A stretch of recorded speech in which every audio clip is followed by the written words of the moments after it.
Muhammad from France. Assalamu alaikum wa rahmatullah, Shaykh. Alaikum salam wa rahmatullahi wa barakatuh. I'm a student living in Europe who works part-time to support myself. Alhamdulillah, I've always made it a priority to earn only what is halal. Alhamdulillah. Recently, I began researching whether income from food and grocery delivering is halal.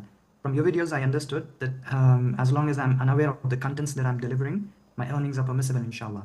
So I've recently started a part-time job with a grocery delivery company.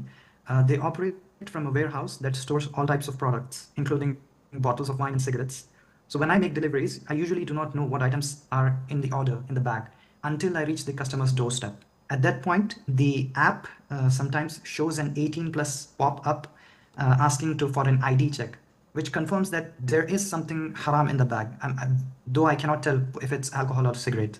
So my question is, given these circumstances, is my income considered halal, and is it permissible for me to continue working in this job? Jazakallah khair. Wa jazak. As long as you have reached the end of your delivery trip without knowing what's the content of your package, and you get this notification only when you deliver it to the recipient, inshallah, it is halal, because it might be a knife, it might be something that also not possible to be handed to children. I don't know.